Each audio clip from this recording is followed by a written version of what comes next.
ప్రేక్షకులకు నమస్కారం. ఈరోజు నేను చెప్పబోయే టాపిక్ స్త్రీలపై సాయిబాబా వారు బూతులు ఉపయోగించారా? నాకు ఈ అనుమానం ఎందుకు వచ్చింది అంటే, నిన్న లైవ్ చేస్తున్నప్పుడు సాయి సచ్చరిత్రలోని మొదటి అధ్యాయం నేను చదువుతున్నాను. ఆ మొదటి అధ్యాయంలో ఏం జరుగుతుంది అంటే, సాయిబాబా వారు గోధుమలు విసరడానికి అని చెప్పి తిరగలి అవి అరేంజ్ చేసుకుంటారు. అరేంజ్ చేసుకుని వాటిని తిప్పుతూ ఉంటే అప్పుడే ఊర్లో నుంచి కొంతమంది ఆడవాళ్ళు వచ్చి ఆ పిండిని వారు విసురుతారనమాట తిరగల్లో. అలా విసిరేటప్పుడు ఆ స్త్రీలు ఏమనుకుంటారంటే, బాబా వారికి ఎటు సంతానం లేదు, కుటుంబం లేదు కాబట్టి ఈ గోధుమ పిండితో పనే ఉంటుంది, ఈ గోధుమ పిండి మనకే ఇస్తారు కాబోలు అని చెప్పి అనుకుంటా ఉంటారు. అలా అనుకుంటూ గోధుమలు మొత్తాన్ని పిండిగా విసురుతారనమాట. పిండిగా విసిరిన తర్వాత ఎటు మనకే ఇస్తారు కదా అని చెప్పి వీళ్ళు 4 చాట్లలోకి ఆ పిండిని తీసుకుంటారు, ఇంటికి తీసుకెళ్దామని.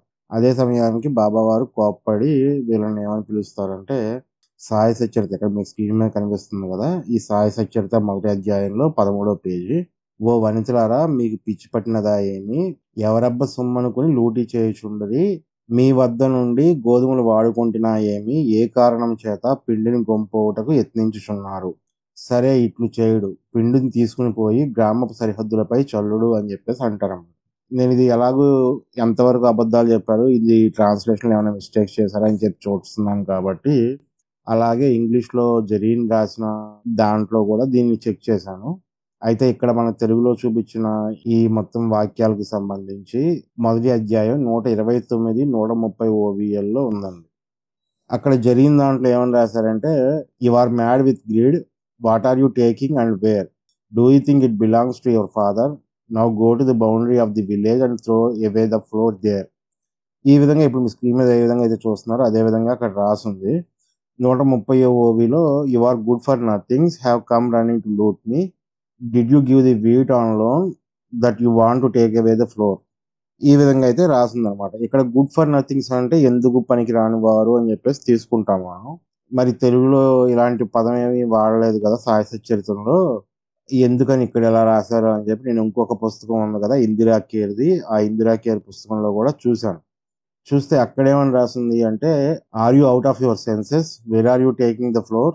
Does it belongs to your father that you are carrying it away? Go at once to the village boundary and throw all the floor at the side of the brook there. Freebooters all, how they came running to loot me.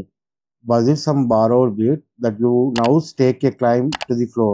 ఇక్కడ ఈ రెండిట్లోనూ బాబా గారు ఏమంటున్నారంటే ఇంచుమించుగా ఒకే అర్థం ఉంది, కానీ అక్కడేమో ఎందుకు పనికిరాని వారు అని జరీన్ పుస్తకంలో రాసింది, ఇక్కడేమో ఫ్రీ బోటర్స్ అని చెప్పేసి రాసింది. కానీ ఈ పదాలు ఏవి సచ్చరితలో రాసిలేవు. సో రాసిలేవు కాబట్టి నేను ఎందుకైనా మంచిదని సాయిబాబా వారిది మరాఠీ ఉంది కదా, హేమంత్ పంట్ రాసిన అసలైనది, అందులో ఈ ఓవిఐకి అర్థం ఏం రాసిందా అని చెప్పి తెలుసుకోవడానికి ప్రయత్నించాను. ఇక్కడ మీ స్క్రీన్ మీద చూపిస్తున్నాం కదండి, హైలైట్ చేసిన ఓవిఐ అది 130వ ఓవిఐ. ఈ 130వ ఓవిఐలో ఈ మొదటి లైన్ ఉంది కదా, ఆలియా రండా పొకట్ కావు అని చెప్పేసి, ఆ యొక్క పదాన్ని నేను అర్థం తెలుసుకోవడం కోసం అని చెప్పి చాట్ జీపీటీకి ఇచ్చాను అనమాట. చాట్ జీపీటీకి ఇస్తే చాట్ జీపీటీ ఏమని రిప్లై ఇచ్చిందంటే, the phrase you provide is offensive and derogatory, it's important to communicate respectfully. ఆ విధంగా నాకు సమాధానం ఇచ్చింది. అంటే నేను ఇచ్చిన ఆ లైన్ ఏదైతే ఉందో మరాఠీ లైన్, అది చాలా డెరిగేటరీ అండ్ అఫెన్సివ్ అని చెప్పేసి ఇచ్చింది. సో దాంతో నాకేం అర్థమైందంటే అది ఖచ్చితంగా పరుష పదజాలమే అని అర్థమైంది అనమాట.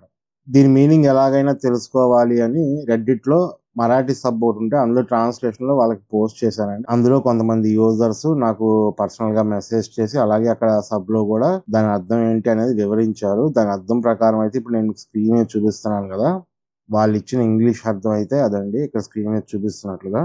నాకు ఆ పదాన్ని పలకడం ఇష్టం లేదు కాబట్టి ఆ పదాన్ని బీప్ చేస్తాను. సో దాని లిటరల్ గా అర్థం ఏంటి అంటే, here comes the free loader running trying to rob or loot me. Wheat are my loan and you are trying to take floor. So దీనికి తెలుగులో అర్థం చెప్పాలి అంటే, ఉచితంగా వచ్చాయి తినే నన్ను దోచుకోవడానికి పరుగులు తీస్తున్నాయి, నా గోధుమలపై ఎలా అప్పు ఉంది, పిండి తీసుకెళ్లడానికి ప్రయత్నిస్తున్నారు. ఇది తెలుగు అర్థం అండి. ఇక్కడ తెలుగు అర్థంలో మీరు ఖచ్చితంగా ఇది కొంచెం పొయిటిక్ గా రాశారు కాబట్టి ఇలా ఈ పదం వాడారు, కొంచెం పొయిటిక్ గా ఉంది.